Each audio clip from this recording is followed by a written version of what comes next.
নমস্কার বন্ধুরা, মণিপুর চ্যানেলে আপনাদের সবাইকে স্বাগত জানাই।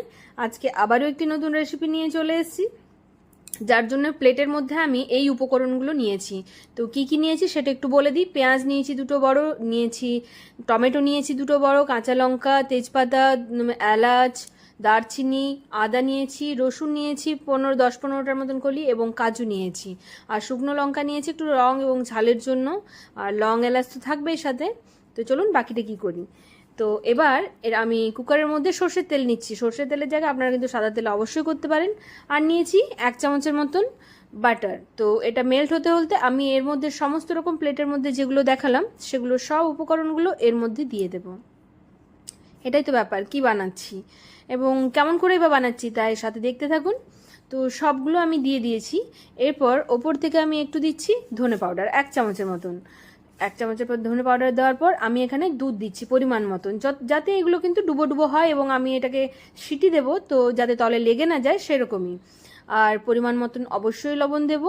আর দেব এখানে হানি, 1 চামচের মতন হানি আমি ইউজ করছি। আপনারা যদি বেশি একটু মিষ্টি খেতে চান তাহলে দিতেই পারেন, নতুবা চিনিও ইউজ করতে পারেন। এরপর এটাকে বন্ধ করে দিচ্ছি।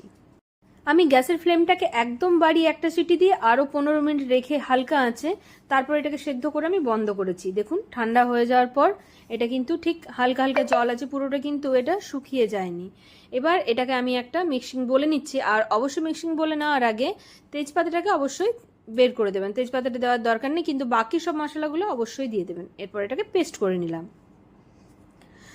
এরপর যেটা করতে হচ্ছে সেটা হচ্ছে আমি এখানে প্যানের মধ্যে সর্ষের তেল নিয়েছি আরও কিছুটা পরিমাণ, এবং তার সাথে নিয়েছি বাটারটা মেল্ট হতে হতেই আমি একটু গোটা জিরে দিয়ে দিলাম। এটা খুব একটা ভালো করে, আর আমি কিন্তু আঁচটা দেখুন বাড়িয়ে রাখিনি। আর সাথে একটু বেশি পরিমাণ করে আমি হলুদ গুঁড়ো এবং কাশ্মীরি লঙ্কার গুঁড়ো দিয়েছি।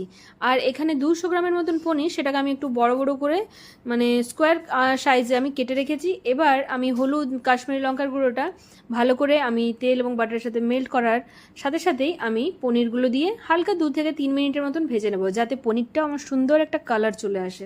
দেখুন কালারটা কত সুন্দর আসছে, এবং এদের টেস্টও খেতে খুবই ভালো লাগবে। নিশ্চয়ই বুঝতে পারছেন আমি এখানে পনির মশলা তৈরি করছি। তো এদিকে গ্রেভিটাও আমার একদম রেডি, পেস্ট করা হয়ে গেছে। এটা খুব বেশি ভাজার কোনো দরকার নেই। এবার গ্রেভিটা আমি দিয়ে দিচ্ছি।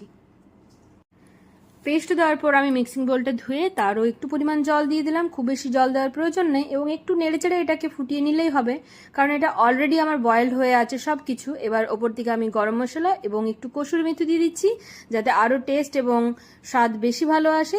তারপর আমি এটাকে 2 থেকে 3 মিনিটের মতন ঢাকা দিয়ে রেখে দিচ্ছি। 3 মিনিট পর আমার একদম রেডি পনির মশলাটা। তো এটা বিনা ক্রিম দিয়েও কিন্তু এতটাই সুন্দর এবং এতটাই টেস্টফুল লাগবে যে আপনার না বানিয়ে খেলে বুঝতে পারবেন না যে এটা কতটা সুন্দর হয়েছে। তাই অবশ্যই বানিয়ে খেয়ে দেখে আমাকে জানাবেন যে কেমন লাগছে। ভালো লাগলে চ্যানেলটিকে সাবস্ক্রাইব করবেন। Thank you.